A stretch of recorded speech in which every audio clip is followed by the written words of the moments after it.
Yo, what's up, y'all? Welcome back to The Houseless. My name is Peter Agostin. I'm your host. Thank you for tuning in. We got another amazing episode for you. Shout out to all the new subscribers. I've been seeing some people coming back, and I really appreciate it. Thank you so much. Make sure you tell a friend and spread the word. You know, that's the way we're going to get this thing off the ground further. You know what I'm saying? Every episode is produced by me, Peter Agostin, your host, and edited, me and my buddy CJ Stewart. We knock them out show for show. Been doing it a little over a year now. You know, it's coming along. You know, I try to knock these out once a week. Sometimes I do twice a week. So we'll see how this goes. And I appreciate every one of you guys that tunes in and listens. You know what I'm saying? So with that being said, we have a great conversation with an iconic, amazing photographer. I don't know if you would even call him a hip-hop photographer per se, because he's done a lot of work. But for a period of time, through the mid to later 90s, our guest, Daniel Hastings, he shot innumerable album covers and album campaigns, which also include like many well-known and loved 12-inch singles and you know, posters and kind of iconic images attached to an overall project. So it's kind of amazing and difficult to start, but I'll just kind of go with this. Let's start with Gangstarr, one of my favorite groups of all time, obviously Guru and Premier. So Danny shot Hard to Earn, Moment of Truth, and The Owners. So those album covers, he was the photographer. His creative input obviously was massive in the art direction and the whole concept. Wu-Tang, 36 Chambers, that's Danny as well. Only built for Cuban links, Raekwon and Ghost, another Danny creation. Amazing. He also did Capadon and the Pillage too. Let's see, Fat Joe, Jealous One's Envy, Big Pun's debut, KRS-One, Return of the Boom Bap, Jodeci's Diary of a Mad Band. So that's just like scratching the surface, you know what I'm saying? Even going back to Gangstarr.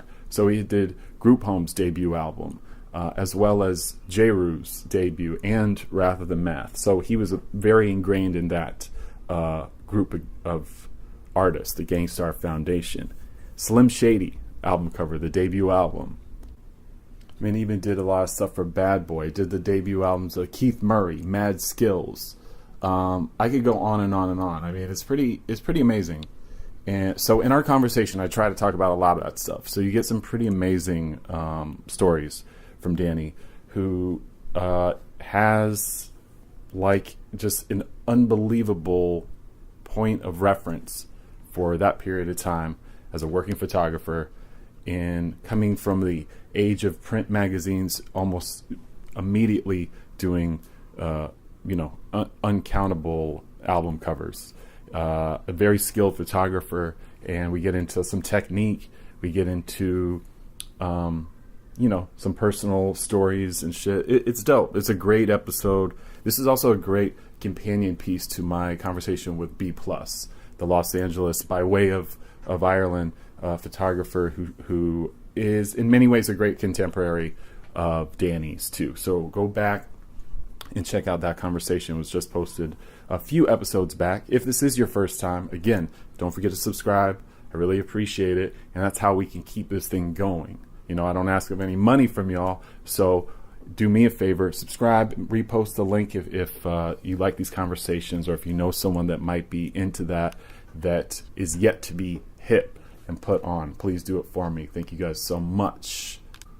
So I'd be remiss not to say, as you listen to this conversation or by the end of it, definitely go to Danny's website, DannyHastingsphotography.com. That's HASTINGS photography.com. And you can actually buy prints there, and they're pretty incredible.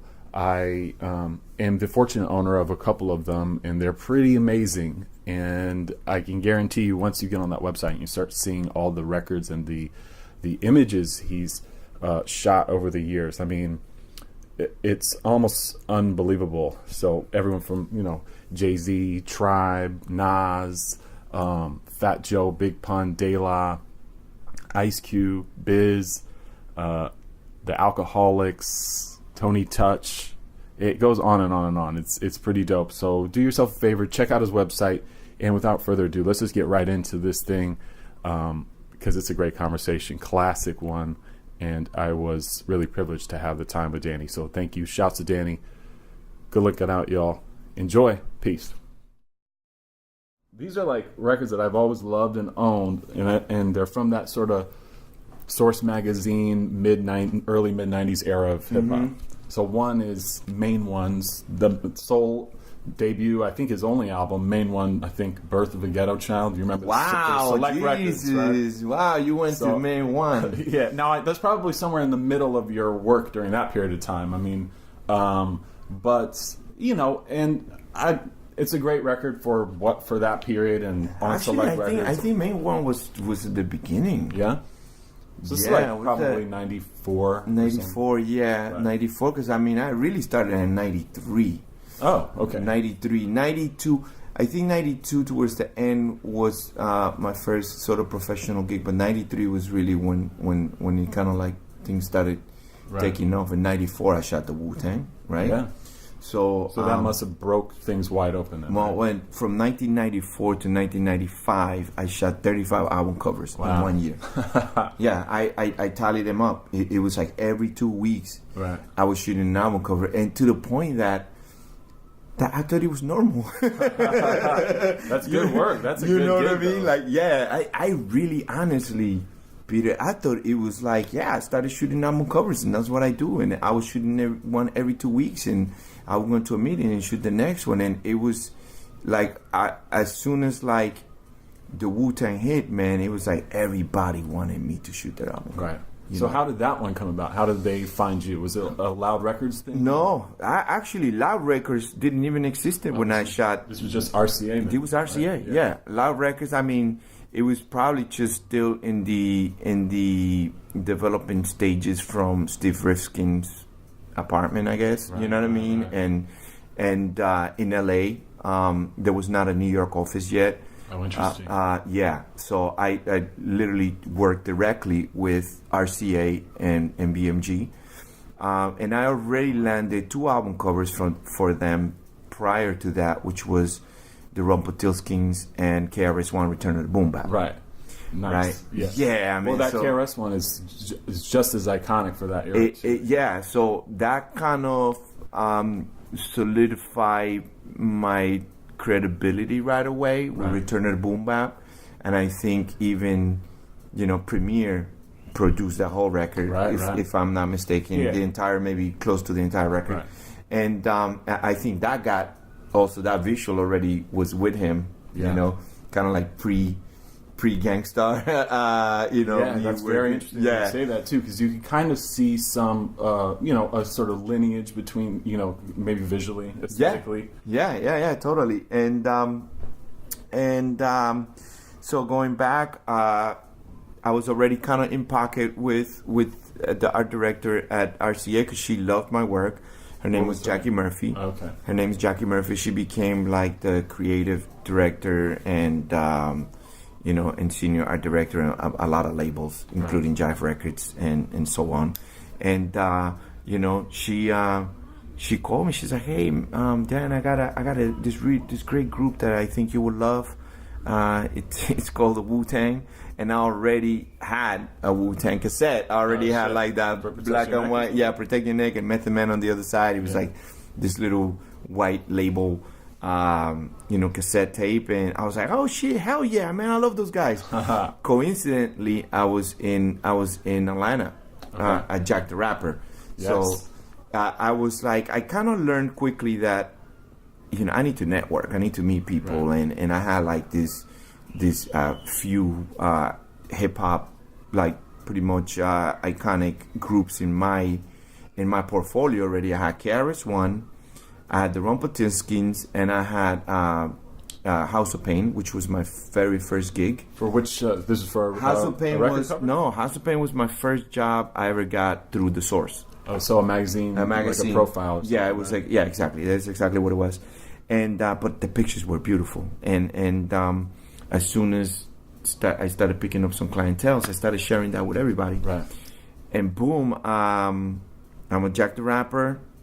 Jackie Murphy calls my landline and leaves a message. Of course, I had to check because there was no cell phones. Right, I had to call back. I was like, "Oh, I got a message," you know. And she says, "You're shooting. We want to hire you for the Wu-Tang Clan." I called her right away. I said, "Hey, as a matter of fact, those guys are here. Oh shit! They're at Jack the Rapper. They're performing the new music seminar." They're like, "Oh, great, Dan. Why don't you go on and meet with them?" I was like, "All right, cool." Bam, I go. And as we're waiting for the show, these two rappers are performing some new music or whatever, and in the middle of their set, a guy in a mask and a hoodie, like basically steps into the stage and then just crosses his arm and stuff and starts looking at them and, you know, make the rappers really uncomfortable. You know what I mean? Like some dude in a stocking mask comes in, and all of a sudden another guy from the right comes in, and they start just grilling at them, and all of a sudden, man, 8 of them just swarmed the stage with a fucking stocking mask. Do you remember who was performing? I can't remember who was performing. So they just mobbed the stage. They mobbed the stage and they kicked those dudes out. Wow. And they fucking went to the DJ. They kicked the DJ out. Like they just didn't have a choice. Wow. Those guys, they were, you know, they got bum rushed, and all of a sudden they Wu-Tang Clan, ain't nothing to fuck. Man, that shit went bananas. Wow. The funny part about this whole thing, you guys can Google it. I've been talking about this story for the last 20 years. And Remesca did an interview on me, and they found the video on YouTube. No way, really? Yeah, man. So if you go into YouTube and you Google Wu-Tang Clan, Jack the Rapper, 1993 performance, and I'm in the background. Like, really? Yeah, man, I'm in the back. I'm like, oh my God, that's me. And I haven't seen myself. I never saw that tape ever. Right. And been talking about it for 20 years, and all of a sudden there's proof. There's like this video right there. I look like a kid. I'm in the back, like. So I mean, you must have been what, in your early 20s, like 23. late teens? I was 23, yeah, man. Yeah, I was 23. That's exciting. Yeah, man. Because I was already sort of I got a taste of releasing an album. I was published already, man. You know what I mean? So it was like So it was like I'm in it, and fast forwarding to the record shoot, the record cover. The RZA was upset because Method Man was in there, You Got was in there, Master Killer wasn't there. Okay. So it was 3 guys that were missing, and it's kind of like traditional Wu-Tang fashion. I mean, it's tough to wrangle all those. It's tough. It was tough, but you know, they had like, you know, something was going on with signing contracts and all this stuff, whatever. You know what I mean? Right. And he was like, "Yeah, we're not doing this, bro. Like, this is it." I was like, "Nah, man, you can't cancel this." And you know, he tried to just cancel the shoot. Yeah. It was the day of the shoot, and he was like, "We're not doing this. Like, oh, my boys are not here. We can't fucking do this without them." And I was like, "Look, man, why don't we do this? Why don't we do what you did in the Atlanta show? Right? You guys had that fucking stocking mask. You got the hoodies. Here's that you guys bum rushed that shit like it was the Wu-Tang. If I was in that place at that time in Atlanta watching that show, I wouldn't have come up with the idea, man. Yeah. I wouldn't have come up with the idea. It wouldn't have happened, you know. So by me being there at the right time, it was like it was almost like, you know, a divine design, sort of like right. Yeah, you know, you would have never had that. I would have never. In your head. No, I would have never had that. And if you see now, Google that show, you're gonna be like, holy shit, it looks exactly like that. You know what I mean? Wow. So how did he register with that concept? He was like, no, he was cool. He was in the stage with that shit. You know, he was like, you mean not show our faces like that? I was like, yeah, I mean, it's the Wu-Tang. He was like, yeah, let's do it. It's like, you know, so he gave the okay. We went to CVS or Dwayne Reed. I don't think CVS existed then. We went to Dwayne Reed, got stockings. They fucking did it with that logo is a sticker. Yeah. Put the sticker on. And then I got into my photography, man. I started doing my little tricks of the trade. Yeah. So I've always wondered this too, specifically with this cover. I'm sure you've explained this before too, with the way that are these candles on the ground? Yeah, these are candles on the ground. So how did you prop those up are they just stood up on their own? Or no, we put them, they were on candlesticks. There was like little, you see these are candlesticks and these are candles. But I used to do a lot of like shutter speed. Right. Sort So you of tricks. open the aperture. Right. Yeah. Well, the shutter speed. Right. The shutter speed is it's what lets the time that you're gonna let the film expose. Right. So usually at 1/60th of a second, and then it's like real quick, right? Yeah. But you can just slow down the shutter speed, and I will slow it down to like a half a second. Okay. So now think about a second holding the camera while it's open, and then you kind of like move it a little bit, and then whatever is illuminated or whatever has some sort of illumination, or it's gonna travel. Was this handheld? Yeah, this was handheld. Wow. Yeah. That's but so there's a dope. combination. Like for example, the light on the group. Yeah. It's a strobe, so it's a flash. Oh, is it? Yeah. So this is a flash. This is illuminance from a candle, and in the back I had a tungsten light pointing to that. That's where you get this yellowish, tones, and then I cross processed it, so nice. you get this hard contrast sort of feel. Wow, this doesn't look... it's beautiful. I mean, and what an iconic image, too. I never thought of this as being a cross-process that's photo. a cross-process, yeah. Because you kind of, like, murdered that concept. Yeah. I mean, no, in such a great way. I love that style, and it can be freaked in so many different ways with whatever colors you choose to use in the actual photo, too, I guess, in the film, right? Or... Yeah, I was a lab technician for 2 years. Oh, cool. Like I was a real photo lab technician. Like here in New York, right? Here in New York, yeah. I had a job as a custom color printer in Spectra Labs, which was one of the biggest labs in New York City. Right. And dude, I printed everyone's pictures, man. Like I printed everyone from Anna Leibovitz to to Michael Levine to just everyone's pictures that came through. I was printing them. That's what I mean. Would you interact with some of those photographers? Not really. I was like in the lower level of printing in terms of black and white. Yeah. For my first year and a half, and right before I think I would have graduated to like an official printer, I guess like gold medalist printer, I left. I had a photographer career. But you have all that context from that period of time. Yeah, I mean, I had that that sort of knowledge of cross processing film for other photographers. Yeah. And I had but I was in the lab. Right. See, I was in like ordering my film and be like cross processing. I will be in the lab like, okay, so if you leave it a minute longer, right. It will just completely be, really saturated. If you pull it out, out of the bath, at this time. So I was a technician, man. Like I really understood how chemicals will react with film. Mm-hmm. And I was doing cross-processing not just from reversal film to negatives, but also from negatives to reversal film, which was like another sort of thing. And interesting. I don't know much about that process. So basically, if you have a negative film now, you can make it into a positive. Right. By putting it through the positive chemicals, and it will be like this little muddy. The best example I can find, it's like it would look like, I don't know if you remember that first Jodeci cover that I didn't shoot. It was it's like a bluish sort of. And I don't know if the photographer shot it that way, but I'm just explaining you how it will come out. It will be like this magenta bluish thing that it was just so beautiful. But it was very difficult to achieve. So I don't think a lot of people sort of went that way. Did you experiment with that with actual covers? Yeah, I did experiment, but I don't think none of them actually did it. I have to sort of like find out. Right. But I have a bunch of negatives that were like that. Oh, dope. That never made it. But the thing was that it was easier for you to print your prints from a negative. Yeah. It was not that easy to print prints from a positive slide or, it was not that easy. You had to make an internegative and then print a print. So, I love that.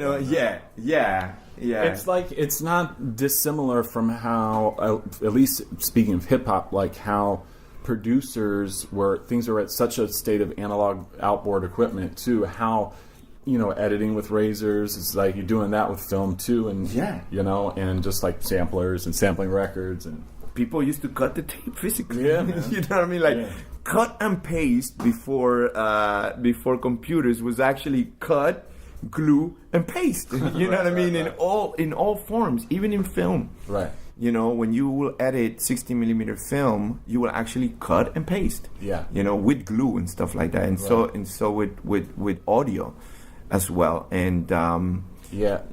I went to film school a long time ago. I remember just primarily working with like Super 8 film and 60 millimeter and cutting using an optical printer and those kind of now somewhat archaic devices. Yeah. But when you were talking about that, it reminded me because I remember when we had the barbecue at Brandon's place. You were telling me, and I never knew this, but some people know that you did, both I think you did all of the first 3 Jeru the Damager albums, right? Yeah. But most importantly, that debut is a super iconic cover as well. Yeah, absolutely. World Trade Center. Yeah. But did you do the music video for You Can't Stop the Prophet? Yeah, I did, man. So when that comes talking about like kind of like analog style animation too, man. What you just mentioned it in passing when we were hanging out, but so what exactly was the story with that? Because at the time, this is like early '90s.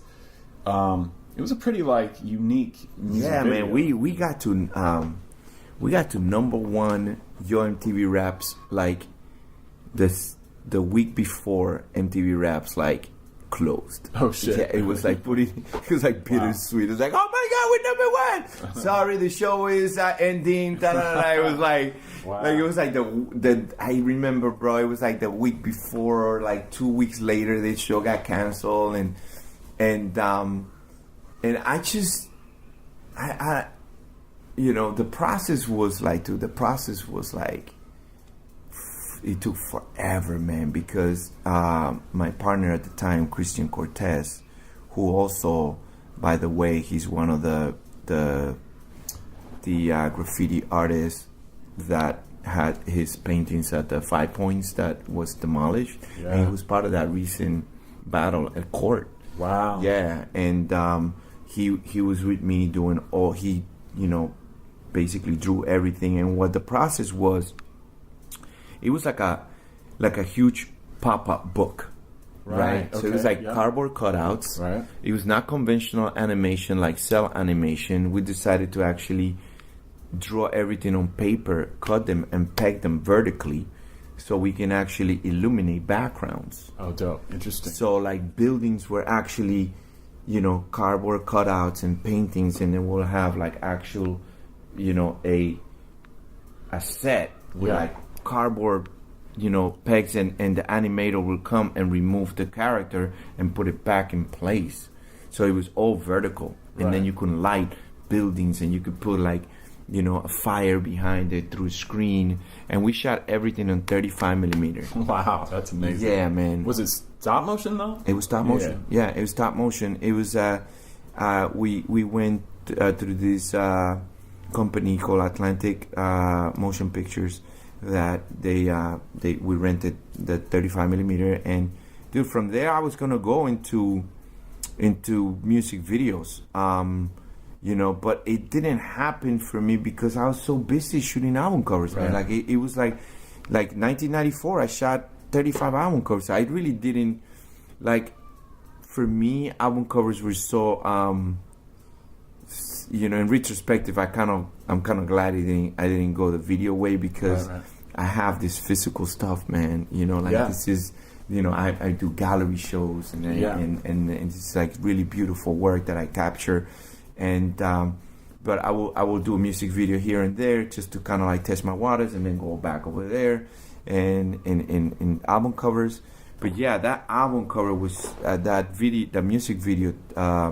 You Can't Stop the Prophet was so beautiful, man. Oh yeah, it was like nothing else that was out at that moment. I recently just found the 35 millimeter film from that.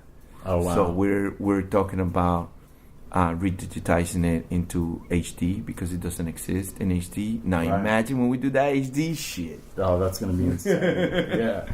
Yeah. I mean, just even going through. I want to pull some records, but I mean, just even looking here on Discogs, really, which is a pretty amazing, just for, let's say, even for 1996. I mean, this kind of, and that's not even really by that time, you're like up and running big time. Right? Oh, man, 1996, that's it. If you couldn't afford me, I wasn't shooting you. Right, so by that time, things were kind of popping up. Oh, man, shit, bro. 1996 is, like, I just couldn't believe the amount of money I was making back then, you know, just taking pictures. It's definitely a different era. Right? Oh, man, it's definitely a different era, you know? What was Cartel? That was like your group? Cartel was my first company. Okay. And what I wanted to do, like, I basically tried to, I did it. I did instead of just being myself as a photographer, I wanted to provide record companies with, you know, an art direction, you know. Oh, interesting. Yeah, an art direction company, because I felt like once I shot it, some of the art directors that the record companies were hiring really didn't do justice to the graphics. Right, you know what I mean? And I don't want to start getting into particulars. No, but that's the thing too. Is like during that era too. It's like art directors and photographers. I mean, there had to have been. You had to really be on the same page, right? Yeah. I mean, so it was a time where like a lot of the art directors really didn't understand this music. Interesting. You know, really they were just hired by the record labels. Yeah, exactly. Because they were, you know, you're coming from rock, you're coming from like pop, and then all of a sudden, you know, this hardcore hip hop comes to you. So I was like, you know what? If you're giving me this amount for photography, why don't you give me an extra and we'll design it? I get you the graffiti guys, I get you like all the, you know, designers, and I was hiring in people that were artistic, that understood that would, you know, and that's what Cartel did, man. Cartel not only I shot album covers, but I art directed. Amazing. Also, like Built In for Cuban Links, like so that was part of that, right? Yeah, Built In for Cuban Links was, and then I don't have you know, a lot of them in my head, but right, a lot of them. I know. There's another obscure one that was of that era that you did that I was kind of surprised. Remember Black Czar? I mean, that was such a. I mean, that was just like, you know, no one probably remembers this artist that well. Yeah. But I do remember this. See, this is a record I got in the stacks, and I just couldn't find it to save my life because I never thought any time I would ever have a reason to talk about this record whatsoever, because I didn't know that was you. Man, this cover right here was so dope. It was so dope, man. So this, you guys did this whole project in a way? I mean, did you shoot this? Yeah, I shot that. I don't think, did we do, I know that Chris did the logo. Yeah, it's a great logo. I don't remember the music to save my life. Yeah, but I remember the photo shoot, man. When we went to Philly, it was Philly, and it was like, man, she was just gangster, man. That shit was gully, man. I saw so many guns. We saw like a young 10-year-old kid like fucking doing crip signs and holding a gun, shit. You know what I mean? Like it was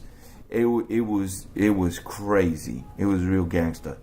The cover, at least this is the single, I think. I mean, that kind of it has that sort of feel. Yeah, like all those outtakes right here. Oh my god, those pictures are so amazing. Wow. Yeah. I mean, that's a lesser known one of that era. I mean, obviously the Cuban Links, of course, is like such another incredible one, and it's such an amazing companion to 36 Chambers too.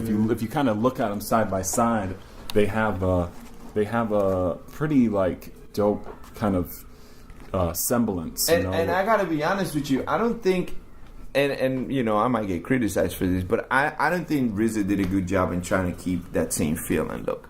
After those two projects, after those two, no disrespect, I don't want to get into any beef with anybody, but you know, the problem was that they became so popular, and then they were surrounded by so many dudes and so many, like, after that it was like chop chop chop chop chop. Right. I didn't have access to them anymore. Right. You know what I mean? So it was like what I wanted to do with them was sort of like what Pink Floyd did with their records. Yeah. You know what I mean? Like, at no point I wanted to just have them showing their faces because that's what they wanted. Yeah. You know what I mean? I wanted to go to do more of like how their music was. Right. You know what I mean? But they were difficult. You know, it was like I could you know, imagine. they were very difficult. It was like 8 dudes all pulling different directions, all basically.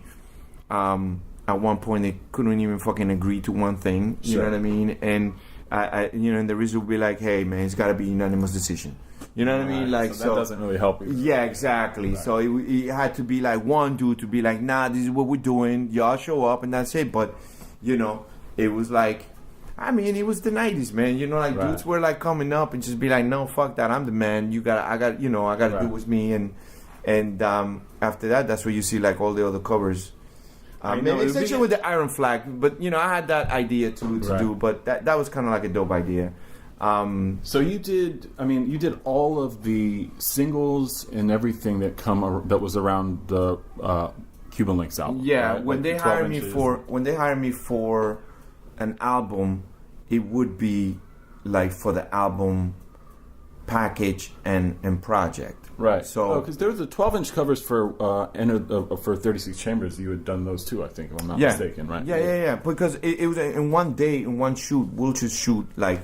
Dude, it was like I would be shooting like from 10 o'clock in the morning to like 10 at night. Right, it would be like 12-hour days, and I will just give the record label. That's why they like me, because I will give them the entire project. Like you will get posters, side, verticals for everything, like square, formats, like all kinds. Like they will get so much. How many rolls do you think you shot on Cuban Links? Man, I shot like at least 40 to 50 rolls per. Oh. Yeah, man. Yeah, like and like at some. I mean, each shoot would probably did like maybe like 1,000 images, at least. Sure. You got 50. Just on 50 projects alone, I got like 50,000 negatives. Right, that's incredible. Yeah, it's crazy. Do you remember this particular shoot? That shoot was fucking crazy, man. So this shoot. I'm one of the only photographers that got the entire Wu-Tang together for one shot. Right. Oh yes, because now they don't. This is the promo. This was like the radio promo version. So on the CD, you get the whole kind of open gatefold. Yeah, where it was like the table, right? Yeah, and what was that like?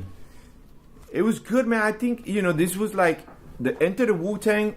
They were broke, right? Everybody was struggling. It was like you can kind of tell with the gear. The real deal, exactly. You look at the gear, and then with this one, niggas was millionaires already. You know what I mean? Like that, they already have money. Yeah. Like this already went platinum.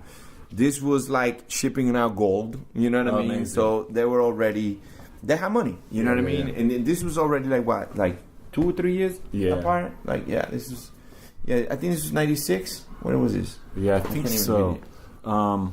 Cuban Links was 96.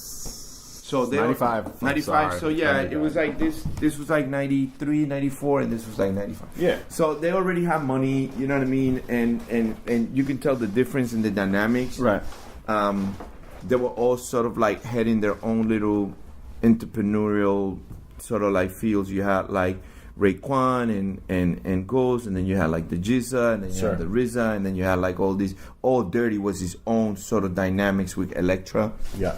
And everything was cool until All Dirty showed up. Okay. Yeah, man. Threw the balance off a little bit. Oh man, what he fucking threw a bottle of wine right in the middle of the set and told everyone to fuck themselves. Damn. He was like, y'all pussies. You ain't the Wu-Tang. I'm the Wu-Tang. Fuck you. He was like really drunk and high. He's on one. Yeah, and I was watching them, and they will be like kind of like ignoring him. Right. You know what I mean? Because he was like you don't fight somebody like that. You just be like, oh God, here we go again, right? Yeah, he was just like going off, like he told them, oh my God, he was like just telling them off because he was mad because he did the Brooklyn Zoo video and nobody showed up. Wow. So if you see the Brooklyn Zoo video, none of the Wu-Tang dudes was inside that video. Right. So he was like, y'all didn't show up to my shit. I come here to your shit. Fuck all y'all. He was like, throughout the entire shoot, he just he's pissed. Was like that. Yeah. So he kind of like threw a little off energy because we were all waiting for him. Right. You know, like, we can't shoot until All Dirty Beat and he gets here. Yeah. He goes, he comes in here. He just gets mad. He fucking threw a bottle of wine on the floor. You know, I was like, and fuck that's it. like that puts your crew in a bad place because they got to deal with all that. Well, it wasn't it even got tense after that because after that, after the shoot finishes, everybody goes home, Right. whatever. ODB comes back by himself, Oh shit, really? and maybe it's one other guy or something. He was pissed because he said that somebody stole his leather hat, Okay. and I was trying to talk to him and be like, yo, I mean, nobody really will steal nothing like that from you. Da da da da. And he was like, nah, fuck it. And he was getting a little bit like unmanageable. Now, I also have my own Wu-Tang because I never really was like by myself, you know what I mean? Like I had like my dudes and mostly Latino dudes, and like he was saying like one of y'all Power Rules took my shit. And in Power Rule, it was a Puerto Rican crew. Yeah. And then since we were mostly Latinos and Puerto Rican, he said like one of y'all Power Rules took my shit. I can't. Yeah, man, he was mad. Yeah. And on our side, we have one guy, and I always been the type of brother that will look out for brothers. Like, one of our boys just came out of jail. Okay. You know what I'm saying? And this dude, like, he went to jail for some serious shit.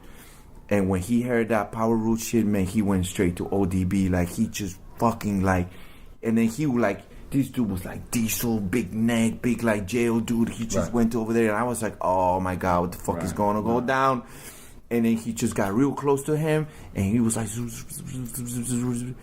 and then you could tell like ODB was like, all right, niggas, all right, y'all see y'all now. And he left, and and then Tito, his name was Tito. He came back. He's like, don't worry, D, I handle that shit. Let's keep packing. Wow. You know what I'm saying? I was like, but it was like the 90s. You know what I'm saying? He was like, you had to like, you couldn't, just like, she was gonna go down. She was gonna go down. You know what I mean? Right. So it was that type, and then fortunately, whatever was said in between them two, it was handled like that and whatever, and wow, man. It was but for a hat, I know, right? But I mean, that is it's. When you look at your catalog of the artists you work with too, it's like wasn't a lot of soft dudes. You know what I'm saying? Like it was like kind of like the hard rock back then. No, not at all. I mean, you will get smacked, bro. Did you do this? Yeah, I did that. I mean, no one's fucking with Fat Joe too, and especially this record was almost like his Cuban Links in a way. It's the second album. I'm talking about Jealous Ones Envy. So I'm looking at the record cover. Classic, what was this, like a cockfight? Yeah, it was like a cockfight, Latino shit happening, you know what I mean? Like, where did you set this up? Is it in the studio? Or this was in, you remember that building that got burned down that, I think, J Master J from I think when he died. Yeah, it was a recording studio. It was a recording studio, but it was like in Queens, right? Yeah. And it was like this like rehearsal studio. Gotcha, yeah. Right? We had one of my boys had a band, and we had a recording studio there. Oh, interesting. And that's where it was shot. That's where it was shot, yeah. And then I think that place burned down or something like that. Yeah, I'm not totally sure, but I know the location exactly that you're talking about. And that was like yo man, it's just bands will go over there, rappers will go over there, and and we just like do stuff. But like Joe was like I remember being in the meeting, and we were talking about filming this or shooting this in Miami or something like that. And I can't remember what happened, but Joe was in the meeting with Relativity Records and the art director Dave Bed, myself, and my team of creatives, and we're talking, and some happened where they were like, oh, we don't have the budget for some stylist or something like that, and because Joe was like he was not like a showroom size, so we had to like custom fit, thing, and it was like, it was like not cheap stuff, you know what I mean? Like he would have look like it. $3,000 worth of outfit in one outfit, right? And he smacked the table like, bam! He was like, I don't care where the fuck you get this fucking money from. Relativity, you gonna fucking get it. I need some more money. Wow. Okay. Yo, and we were just like, whoop. She was looking at the art director. I think they fed. He was like, "Okay, I'm just gonna make a note here. We'll talk about it." You know what I mean? Wow. And before you know it, like we're getting budgets from all kinds of ways. Like happening for Joe because he smacked the table and the fucking phones were flying, and you know what I mean? It's just like, yeah, Joe. And I mean, Joe was Joe, man. Yeah. I have another story. One time we were chilling with Fat Joe, and it was at Miami, and I was with my whole crew, Willie Esco, Richard Bravo, and we were just, I think it was, we was in some conference, and we were with Joe outside, and like when you see Joe, it's like, hey, our boy, you know what I'm saying? Right. Mad love. And some shit happened where like they weren't really trying to let us in the club. Oh, really? Right? And Joe was like, what? Joe was like, fuck. Like, you know how the bouncers are like really big, but Joe is bigger, you know? Yo, Fat Joe was like, fuck this shit, yo. He pushed the two bouncers out the fucking way. Okay. Like, I've never seen anyone pushing bouncers. It's always obvious, like, and he those dudes flew. Oh, shit. Yeah, like, them dudes flew, like, fucking open the door. He kicks the door open, and it's like, yo, everybody come in, man. And we go in the club. Wow. Yeah. Wow, man. Yeah, like, yo, yeah, and Joe was, Gangstarr. Yes. Yeah.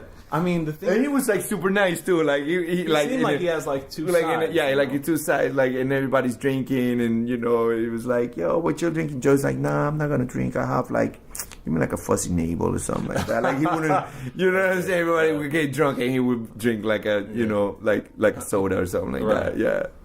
I mean, you look at this image, too. And I could say this for so many of the covers that you did. Especially for... guys or anyone really, guys and gals growing up in the 90s that like bought these tapes and CDs really, that like maybe didn't live in New York, or they lived like kind of small towns and stuff or whatever, and they didn't have an opportunity to see these people perform or go to shows.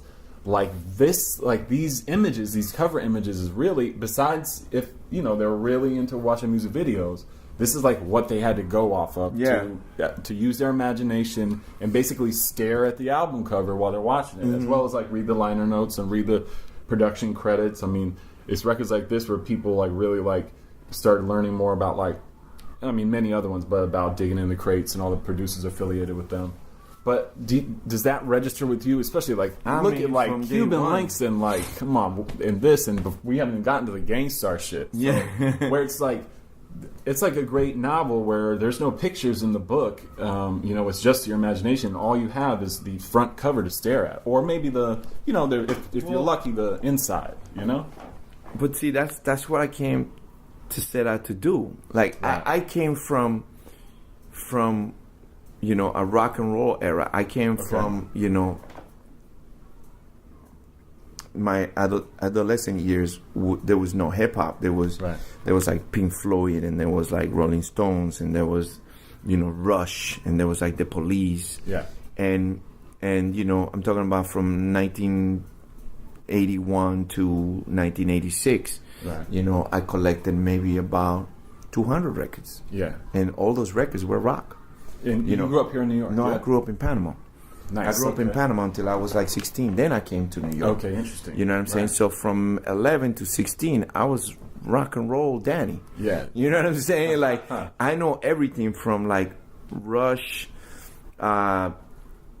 every single album, every song to The Cure, bro. Right. You know what I mean? Like Rush was up there for you? Rush was up there for me because I wanted to be a guitarist. Nice. And Rush and like Van Halen and the Police. And then when you get a rock and roll record, that's what you used to do. Exactly, yeah. You know what I mean? Right. Like Pink Floyd, you will see like a pig flying in a factory, and the Pink Floyd, the wall, you see like this German-looking vagina with legs walking through shit. You know what I mean? And then you were just listening to the music, and the music, like, I didn't have anything else to do other than to play my guitar with the headphones, you know what I mean, in my house and just staring at the records. Right. And then I will read the entire record. So I will read the liner notes and I will read everything. So by the time I came to the States, I had a vast knowledge on album artwork. Yeah. You know, I had as a fan, right? As a fan, I had 200 records, man. I just actually post something up today about my that I tested out the Beatles album cover, the black and white one. Yeah, like I tested out on myself. It was I think the Beatles or Hear the Beatles. Yes, yeah. Hear the classic Beatles. black and white one. Yeah, and as I was 20 years old, and I was like, oh, I wonder how they did that, and I started doing it myself. Right. You know, and I posted that today.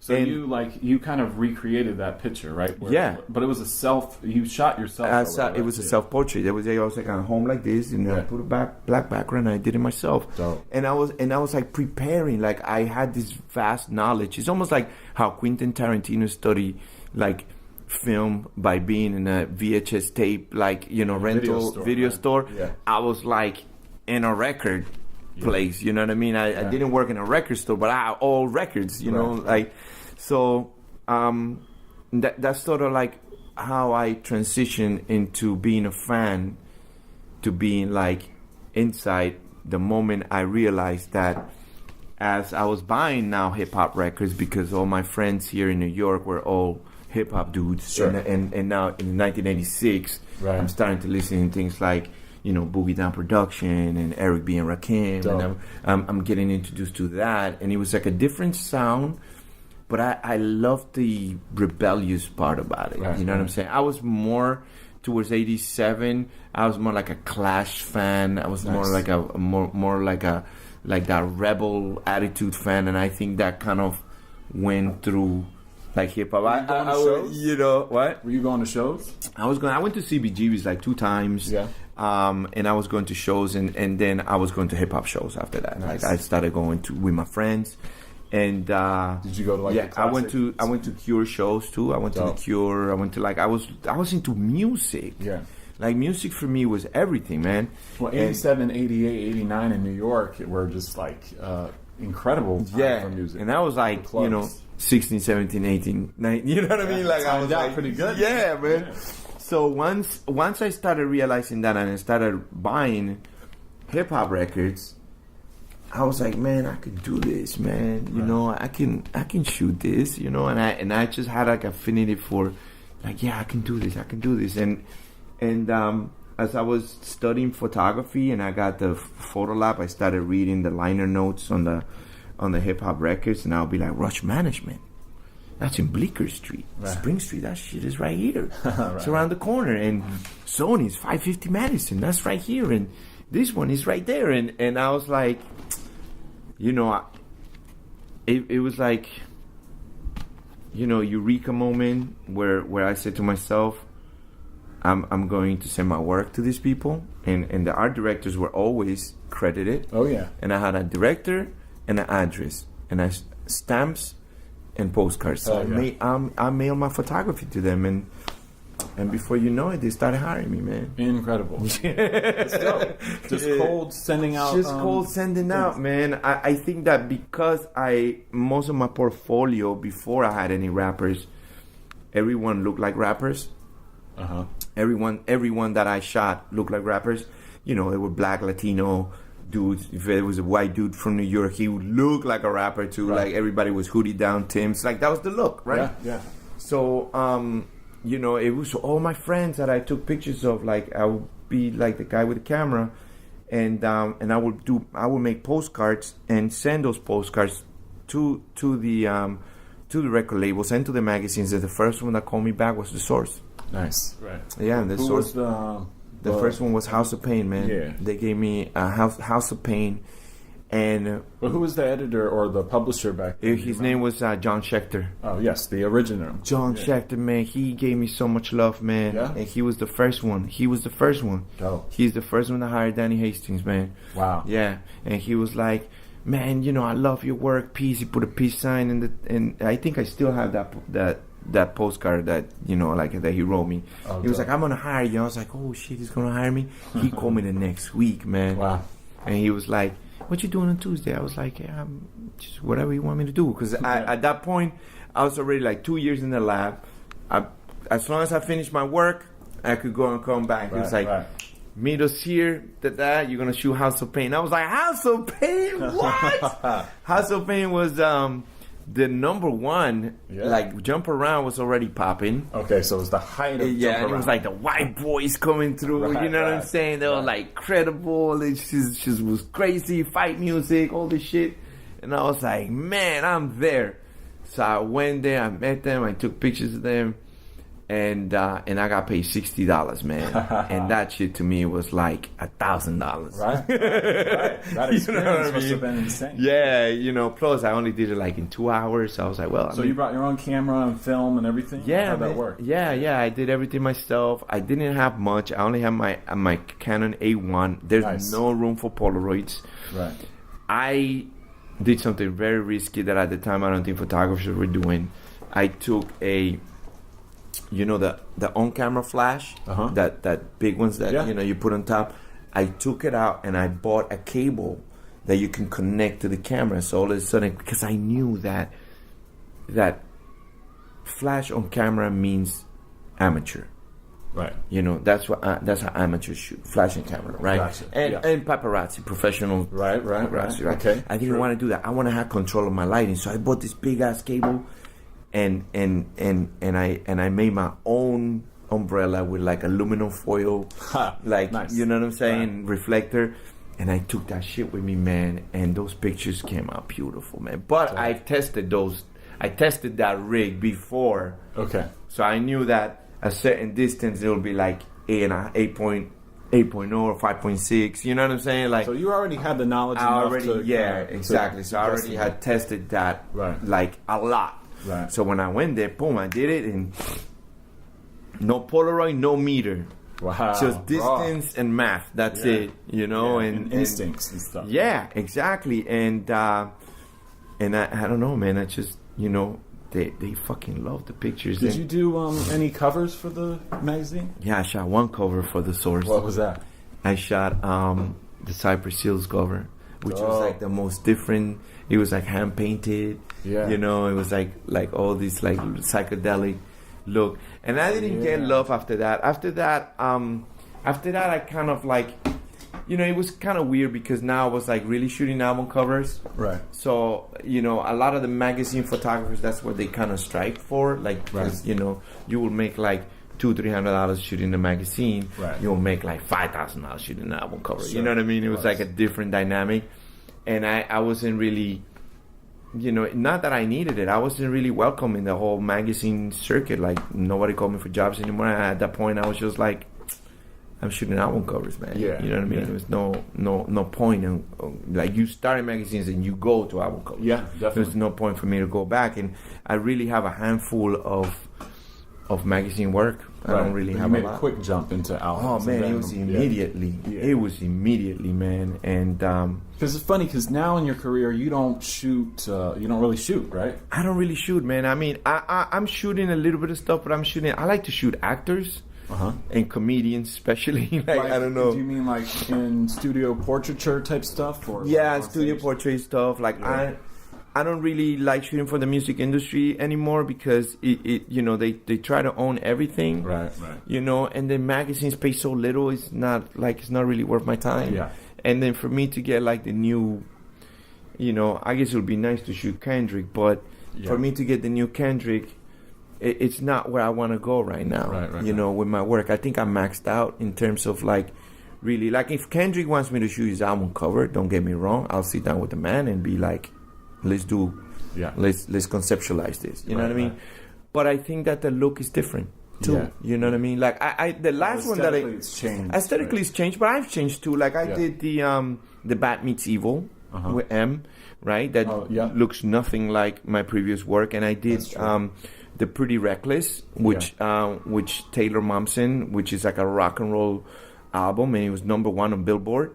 And it looks completely different from my work. So from my previous work. So I've evolved, but it's hard because these record labels really want to fucking own everything. Right. And I'm not really down to just be like, You know, especially for the money that they're paying. It's not really where I want to be with my career now. I'm really enjoying like doing my own original work. Video is big. 95% of my billing in business today is video work, which I love. Yeah, it's a natural progression. Yeah, it is. And I do a lot of advertising work. Right. A lot of advertising work. Like on a given day, I'll be shooting a burger. But those are for like $10,000. You know what I mean? Yeah, exactly. Like, I mean, as you should. I mean, you can't. That's the thing too. You left an incredible legacy of work from just a kind of a window of this, like the hip hop kind of history, the canon of these albums. And it's the era of the album. It's the era, man. Right, it's the golden. It was the golden era, and I did my part, and I love it. And you know, it's just like I look back at it, I did so much. You know, I'd love to talk about. Go ahead, man. Go ahead. This one is more of like almost an anomaly in it, but clips. Oh, I didn't do this. You're credited for it. I'm credited for this. Yeah, no. Did you shoot this back thing? No, I'm credited here. You must. No, have shot these guys I did. You know what I did? I did the EPK. I shot the EPK for this record. Yeah, interesting. Okay. Yeah, I shot the EPK, so I don't know if my credit is here. It shouldn't be here. Yeah, interesting. That was one where I was like, that caught me by surprise. So I did. You know, there's no credit that I saw, so I thought maybe you had did this back. No, I didn't do that. Because it doesn't necessarily, you know, with time it could have evolved into that. No, I shot the EPK for that. At this point, I was already shooting video, man. Right. So I know it's such a late one. What was like your latest? You know, the last kind of formal hip hop album, full length album thing? Was it the Eminem stuff? Or? Well, the Eminem was recently. The Eminem was in 2013. Yeah, no, so 2000. No, 2000. Bamitivo 15, 14. Yeah, I'd have to double check. Yeah, Bamitivo was like 2014 or 15, something like that. It was like a couple of years ago. Yeah, quite current. Right? That's that's kind of different where you got pulled in. That's a project you can't say. Man, they called me. You know, Paul Rosenberg, man. He called me. I'm like, shit. Yeah, let's go. Let's do this, Paul. Thank you. He's a fan of my work, and I shot M when he was like baby M. You know what I mean? Like before everyone, I shot the first record. Right. I didn't do the cover, but I did do the cover because what happened was like the cover started getting a lot of flack because of he had like a woman in a trunk and all this shit. Oh, that's right. So it got censored, you know. So then they relaunched the special EP cover with my cover on it, and it was like a blue one, Slim Shady. Yep. So I did the special edition cover, and I did the whole album inside. And that was great, man. Eminem was like, I mean, so different from what he is now.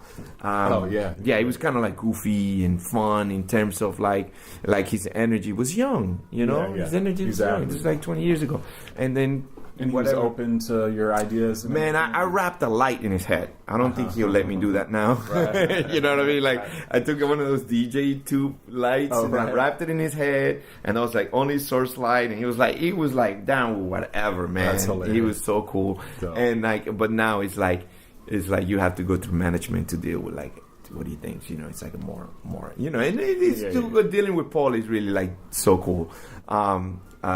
Really, you know, like everything I pitch, they like and I do, you know what I mean? Yeah. So because I really understand his music, I wish I could shoot more for some of my, you know, like those clients. Yeah, but like things have changed. Yeah, I mean things have changed tremendously. Yeah. You know?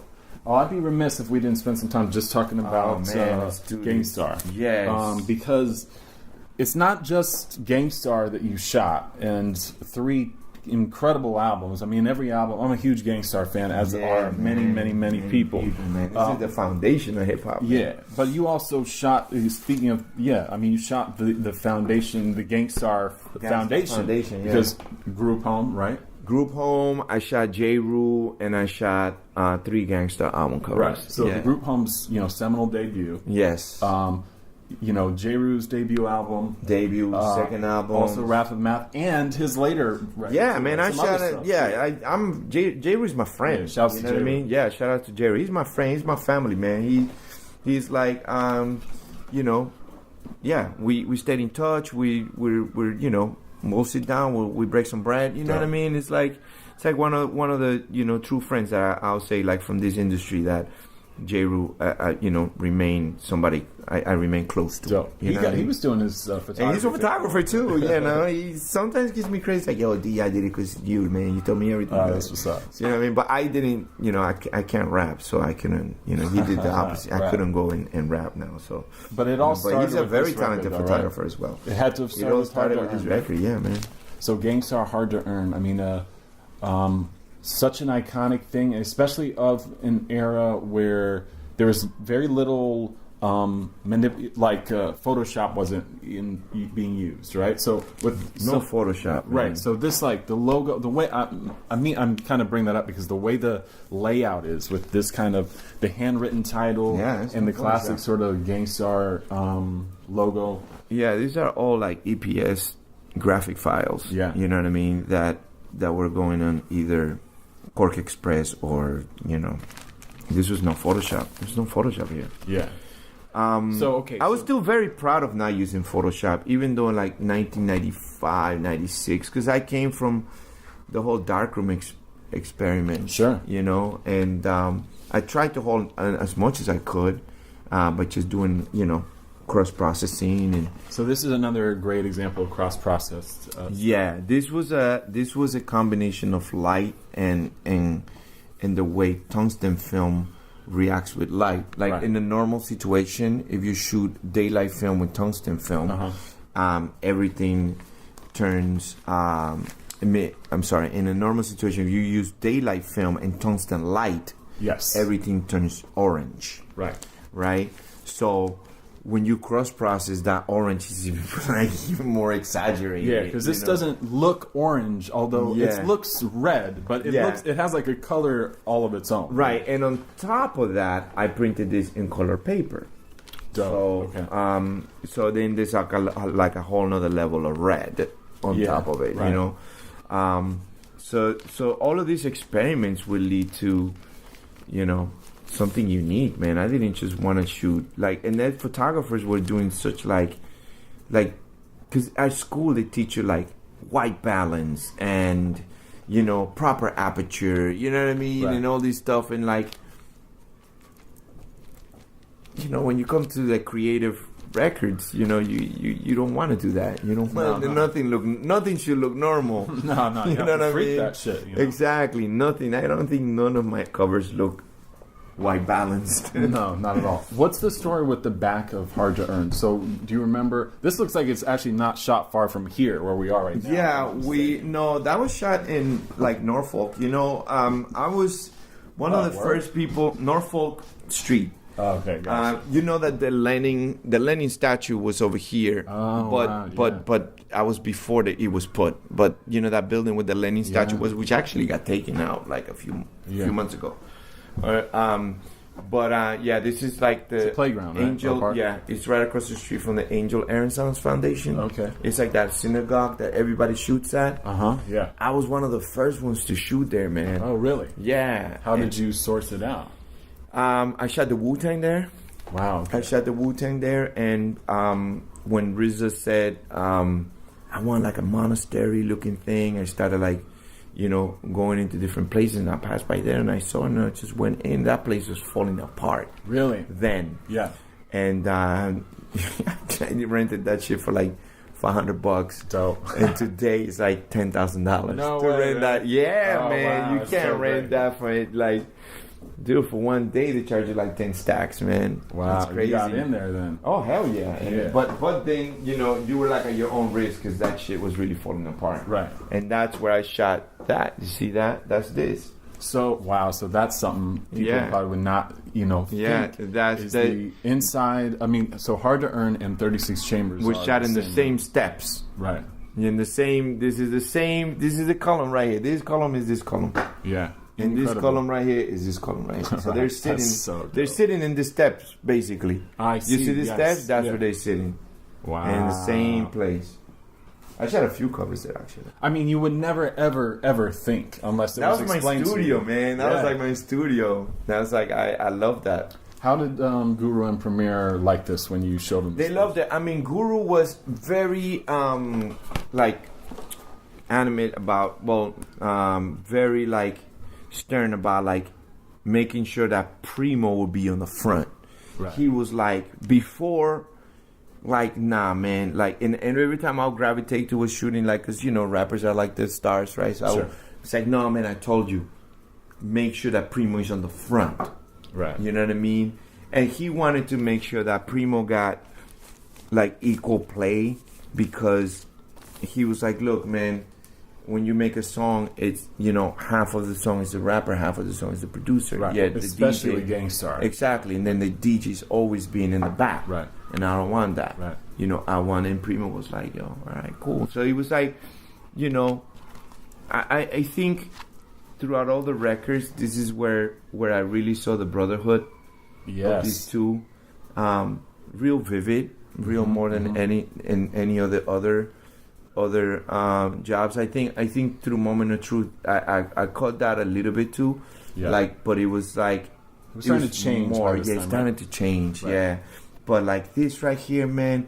These guys were brothers, man. It was really beautiful to see. Like, Well, they were roommates at some point in time too, right? Yeah. Did they live together during this period of time? Was it more like I can't remember Right. or, you know, attest to that. Right, right. But like, you know, even in this picture, look, Guru's in the back. Yeah, I love that. The You know back what I'm cover, saying? yeah, Like, he's even playing in the the back picture, pretty he's like- hard. Yeah. He's like, nah, yeah, I want to be in the back. This is me in the back. Like, this is, you know, let's put the crew in the front. Yeah, And- it's so dope. Yeah, man. You know, and that's a quiet Jeru right here. Look at Jeru. Very stoic. Yeah, man. Jeru was like, yeah, I'm about to fuck shit up with everybody right now. He hadn't come out. Yeah, he hasn't just come had the out posse yet. track on that. Yeah. I love Jeru, man. He's the man. Yeah. And So how was Guru in general? I think every time I met with Guru, he was like a science guy. You know what I mean? Very Okay. smart, very intelligent, man. This guy was like, he's a genius, man. He's a scholar. Like, every time he spoke, he was like, wow, man, you know, you kind of want to be like him type of thing, you Right. know? Like, all the way up until the solar situation, you know what I mean? Right. Where he really took a turn to, like, you know, some dark, like, just era or you know, area or something. Like, I don't know what the fuck happened to him. Right. You know? I think that was But the even consensus back then. yeah, man. Even one time, like back then, even the first time my wife met Guru, he was like, "Oh man, he's such a great guy." Like, you know what I'm saying? Like, Right. he was always had like that human sort of. Everybody liked him, man. All the and then she turned to the fucking dark, man. I don't know what the fuck happened. Right. Like, even my last interaction with him was not really that positive. Okay. Because I after the 3 records and after the Gangstarr Foundation and everything, you know, hey man, you know, Primo will call me tomorrow and tell me like, yo, D, I need you to shoot my kid's graduation. I'll fucking do it. Yeah, hell yeah. You know what I mean? Right, Like, I will do it. Like, Dope. this is the type of, like, that's how, like, you know, these brothers, like, looked out for me. Right. You know what I'm saying? And when it came turn for Guru to be like, yo, D, I need you to help me out with this. I'm doing my own solo thing. Primo's no, we're not doing that. I was, like, surprised. But I was like, yo, fuck it. You know, like, I'll help you out, whatever you need, you know? So he was coming out with a record. And, you know, to like, long story short, you know, after I agreed with him, he was like, no, like, Solar came into the picture. He was like, no, I'm 50% partner with this, you got to do what I say. I was like, well, I kind of agree with Guru what we're going to do. He's like, no, fuck that. We're not going to do that. We're going to do this, And when I went to Guru, like, yo, man, I don't really think we should do that. Like, I think that concert is played out. He was like, oh man, how you disrespect my partner like that, Right. And then shit got like real interesting, man. Do you remember And I what was the like, concept was, or should we? yeah, I could really tell you what the concept was. That shit was horrible. You know, they made me do this like Matrix idea, right? Movie? Yeah. Yeah, man, and you know, when I heard new music, I was like, oh man, you could do this. I was going more of a Roman Colosseum sort of like an emperor look with Guru's knowledge, knowing his trajectory, and Right. and you know what I'm saying. I was going deep with the shit, you know, like, and then this dude was like, nah, man, Guru's not gonna do that. We're gonna do the Matrix. I'm like, what? This is like the Matrix is already like 3 years old, 4 years old. I'm like, Right, dude. right. He was like, nah, we're gonna do this. I was like, man, I told Guru not to do it. Guru was like, don't disrespect my partner. I was like, all right, fuck it, man. If you Guru, that's what Guru wants. I'm gonna do it. So, you know, we put Guru in a leather jacket, and you're shaking your head like this is gonna go so wrong. There might be a picture outside there, and someone's Really? gonna Google this shit. Yeah. So he was like in a leather jacket, like Morpheus, with the glasses and everything. And I through the whole shit, I was like, oh my god, man. So I'm tuning in it. On one hand, he's got a sword, like looking like, you know, a samurai, and on the other hand, he got, this is all art directed by Solar. Sure, sounds right? like He's right. telling me what to do, and on the other hand, it's like a dove, right? And the dove is flying, and then now the green background with all the little elements of like, you know, all these little elements of the Matrix, you know, those little digital, like tiers, whatever you call them, and then with all signs of religions and all this stuff and Matrix, and then when we finish, it was like, you see, that's what I'm talking about. It's like awesome, you killed it. I was like, oh shit, man, whatever. All right, I mean, as long as he's happy, right? You know, and yo, man, they released the cover, and Guru calls me back, pissed off, man. He was like, yo, you fucked up the cover, I gave you the chance and you doing me like this. I'm like, what?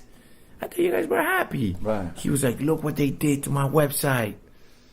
Yo, I go into the website and apparently they hacked his shit, right? And somebody probably from, you know, they weren't really liked anymore, you know what I mean? So they had enemies now. Right. So somebody from the other camp, they fucking took the cover, and they put the face of Bruce Willis in his face, and they put a lemonade on one side, like a beer, and then they put lemonade was a popular drink, and still is, I give more props and stunned to Bruce Willis, and they uploaded the shit back into the website and locked the website so they couldn't even take that shit down. And he was livid. He told me I lost it. He told me I'm not a photographer. Like I don't have the edge anymore. I went corporate, all this shit. I was like, you know what? You're right. Let's meet up in 23rd Street. We'll fix it. And when we met up, I gave him the money back. Wow. Yeah, I was like, yo, here's your money, bro. That's I don't want to work with you, man. Right. Yeah. You know, you work with your man, do what you want to do, but I don't want to work with you. And I walk away. He was like, no, don't do this. Don't do this. I was like, I don't want to work with you anymore. Yeah. You know, and I felt like you know, at that point I was there to like, yo, this man helped me, you know, like I ate because of him. You know what I'm saying? Because of Premier. You know what I'm saying? Like I did 6 records with them. I know 6. You know what I'm saying? People like love, so I'm like, you know? dude, I'm indebted to these dudes. Yeah. Like whatever you guys need, but then he did me like that. I was like, you know, I knew that there was some sort of darkness going on there, and then it showed and proved like everything that has come out and flourished after that. Yeah. I think that like the diehard fans, I mean myself included too, it's like you kind of at this stage turn a blind eye to that era of his work, you know, as an artist, because it was such a low period compared to Gangstarr, you know, and it's like, how can you? I mean, Premier's a producer, you know, that has been. People have tried to emulate his sound countless times, and you got a guy that's not even good at doing that too. Yeah, and that he clearly like took advantage of this. Yeah, guy, he did. Yeah, know, absolutely. When he was in a place where he needed help and stuff too. Exactly. Like I was sitting with them, and then you know he said like I saved Guru's life, and then Guru attested to like, yeah, he saved my life. If it wasn't for him, I wouldn't be alive. And I was like, no, you save your life. Like, nobody saves your life. Nobody takes you out from that place unless you want to. Right. You know what I mean? You can't give somebody that much credit. And, he gave him the credit. You know, and I was just like, there's something going on here. I don't know what it is. I can't point it out. I can't even speak about it. Right. It was just a couple of meetings. You know what I mean? So, but there was something there. And yeah. Guru was in a really sort of like vulnerable times, you know, and here comes a master manipulator comes in, and then here you got like destroy somebody's whole legacy, man. You know? Right. I know. Horrible. It's like, it is horrible, and it's like that happens. It's like kind of a classic kind of rock and roll Hollywood kind of story. Yeah. You would never think it would happen to someone that like created all these like kind of hip hop masterpieces too. It was like kind of like a role model for so many people growing up too. Yeah, and like shit, Primo was probably heartbroken. You know what I'm saying? Like I would certainly think so. You're like your best friend, your brother. You know what I'm saying? Like you can't do nothing for your brother like that, like because you get in. I mean, I only got a little bit of it, like tiny, minuscule in comparison to like what they probably received. Right, you know what I'm saying? Like I'm an outsider. Yeah, you know what I'm saying? Exactly. You're just capturing these moments in time. And here's this man telling me that I didn't, I went soft, I went corporate, I didn't do it with love, Meanwhile, I follow every single direction, right? Directly from the art director that was Solar. You know what I'm saying? Right. And then I'm, it's my fault. Fuck out of here, man. Right, you know what I mean? Like, so I already saw something was gonna happen, and I didn't want to be part of it. I gave him back his money. I was like, boom, here's your money, man. I don't want it. Right. Yeah, that's the thing, too. I mean, in your career, too, it's like, especially the period of time that you worked, like, in hip-hop. I know I kind of touched on this a little bit, but just the kind of cast of characters that you've worked with over the years. Like, some, pretty insane people, too. I mean, like, intense, artistic, there's a lot of money at stake. At that time, a lot of people were making a lot of money, spending a lot of money. Hey, but I gotta be honest with you, man. I never had a problem, man. I mean, that was probably, really like I never had a problem, man. I think I'm proud of myself that I always delivered. Right. You know what I'm saying? There was never a moment where I shot something and it was like, you didn't nail. Like, I fucking nailed it, bro. Like, I don't know. I was like, I step in and I do it, like, until and I know how to remove myself too. Like, if I was really going home about something and the artist wanted something else, we work together. It's a collaboration. It's not just me. It's like we work together on this, and man. It was smooth sailing, man. But I think that's amazing. But I think because I came with like also that attitude, I came like open book, excited about the opportunity. You know what I mean? I didn't judge anybody. You know what I'm saying? I think like, they also saw me, like I came from the struggle. I came from humble beginnings. You know what I mean? I didn't come from like, silver spoon. You know what I mean? I did everything on my own, and I put on people too, and I think that's why I'm still working till today. You know what I mean? Like I never stop. You know? Yeah.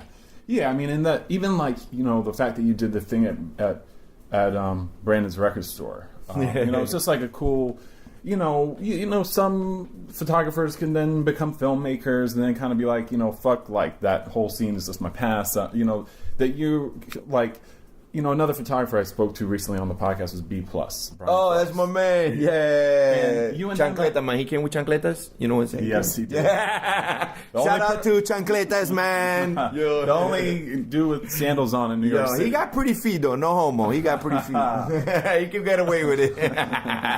No, it's just that, like, you guys both have like an exhaustive amount of work in hip hop too, and it's and because I think a lot of it is that people clearly have enjoyed working with you guys too. Yeah, man. We work together too, man. Like, really? Yeah, we work together. He hired me for a few covers of rap pages, and he's like a true artist, man. Yes. He's like, that man is like genius and so cool, so down to earth. I think we kind of got like a similar sort of approach to things. You know what I mean? Like, there's no egos, like, like that. It's not necessary. You know what I mean?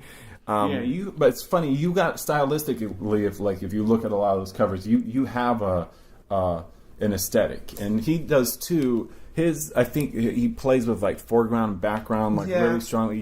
You have this, and this is just from my perspective. I mean, I could be completely. It's all subjective to opinion. But your use of colors is like an intense kind of contribution to these. But I think what happens is that he came from a journalist point of view. You know what I mean? When you do journal, that's why my stuff also kind of didn't work with magazines because they're doing journalistic type of editorial work, which, I was just like, kind of like Salvador Dali doing this stuff. Right, you know what I mean? yeah. Like, I would just do concept. I mean, it was just weird shit sometimes that I would come up with. And he looks good for a record. Yeah. But for a magazine, they would be like, why are you doing this? So his approach, I think, is more journalistic, which I also, like, admire. Because, Well, that's an art, too. yeah, man, like, I couldn't do. Like, you send me to capture, like, I wouldn't be able to do journalistic work. Right. Because I get too involved. Like, if I wouldn't be able to, like, shoot a conflict because I'll probably pick a side. You know what I mean? Like, right. Like, I get too emotionally involved in this stuff. Yeah. So I found, and that's why we're different. Like I really did the album cover thing. Yeah. Which, That's incredible. Well, before we wrap, I'd love to maybe man. run down some really quick takes on stuff. And let me pull this up real quick. Let me check my phone. Yeah. Well, to me, like, I look back at, like, your body of work, and I think since meeting you, it made me revisit a lot of stuff, and it just I think folks that are going to listen to this conversation too are going to be able to go back and really see what an incredible, specifically to hip hop. Now, obviously, you have your own life and you've done a whole lot of other stuff, but in the genre of hip hop, during what would many people consider like the golden era for some, there's just like this unbelievable body of work of full-length albums and whole campaigns, like with singles and everything around. Yeah. It's incredible, man, to look back. I mean, I think it's dope. I appreciate your time doing it. Thank you, man. And just your contributions. I know back in the day when I was like that young. I mean, I'm 38, so I mean, I was a teenager when a lot of this stuff was coming out, and I spent a lot of time with some of those albums. Yeah. Just looking at the cover, and that would be the trigger for the imagination when you're listening to songs and shit. Like, especially like Hard to Earn. It's like, I think it's incredible that you're the dude that did all that work. Too, yeah, so. I think essentially I kind of did for you guys what the other photographers and artists that develop, groups like the Police and, album covers for the Police or Rush did for me. For sure. So Absolutely. For me to like hear that, it's almost like some kind of like a dream come true, because it's like I did for somebody what happened to me. And recently, I met Jeanette Beckman, who shot 2 album covers of the Police that I had when I was a teenager. Right. You know what I mean? So I told her this story. I was like, dude, you inspired so much. Like, some of she shot Outlandos the Moor and Senyata Mandata. Wow. Right? Yeah. And I had those records as a teenager, and I did that. And then recently I was like, she shot this, So it's all goes like, I mean, I don't know. I think I've been doing everything that I've been doing since I was a teenager, man. Taking pictures, writing, developing, filming. Yeah. And, you stay young, man. You say, like, you're doing music, you're doing this. Like, there's something there that keeps you creative. Yeah, for sure. And to hear stories like that, it's just, now I got to put this book together is what I got to do. Yeah, but absolutely. Yeah, I'm putting it together, man. It's been, I think it's a life, job to, get it done, For sure. And it's a lot of work, dude. I got like over 40,000 negatives. And, wow. But the good thing is, like, I don't have to print them anymore. I have a real good scanner, so I'm scanning them in the images, put it in the computer, and there's a lot of stories there. Yeah, man. Yeah. So, man, thank you, man. And I want to tell the listeners, man, if you want to purchase a print, one of these originals, hit me at DannyHastings.com. Oh. And then Danny Hastings all across the board, like Twitter, Instagram, Facebook. And you go to DannyHastings.com, there's going to be a link in there that I'm selling prints. Yeah, dope. And thank you for my man. Your boy got 36 Chambers signed. Yes. You should put the picture in the podcast if you can. I will. Absolutely. Cool. You're looking out, man. Thank you. Thank you, bro. Right. Thank you so much, man. Yeah. Wow. Yo, I want to send a shout out to Danny Hastings doing the show, The House List. That's what you've been tuned into. Please subscribe. Hit us on iTunes, SoundCloud, Stitcher app, wherever you listen to podcasts, you can find us. Spread the word. And I wanted to say this little thing too. The way I met Danny too was pretty interesting. So my friend Brandon Perry, who I've known for a long time here in New York, we've both been living here for years and years. He has a great record store in Ridgewood, Queens, right by Bushwick, called Deep Cuts Record Store. So Danny kind of lives close to that area. So earlier in the summer, they were doing a photo show for Danny, who's selling some prints, and Brandon asked me to come and DJ, and it was like a backyard barbecue kind of jump off. My man Prince from Power Roll came by. We had a ball. It was super fun, and that's how I kind of connected with him.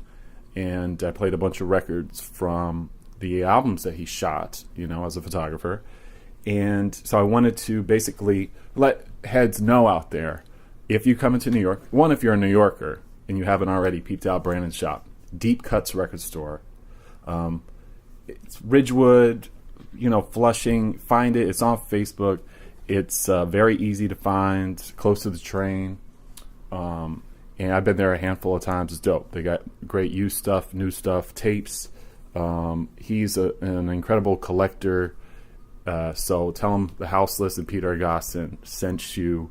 Go to Deep Cuts and spend some money on an independently run and operated record store from a cool dude.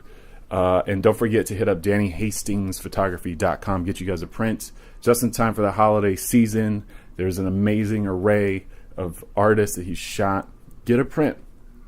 Get a print for your dad or your mom, brother, sister, girlfriend, boyfriend, whatever, the homie.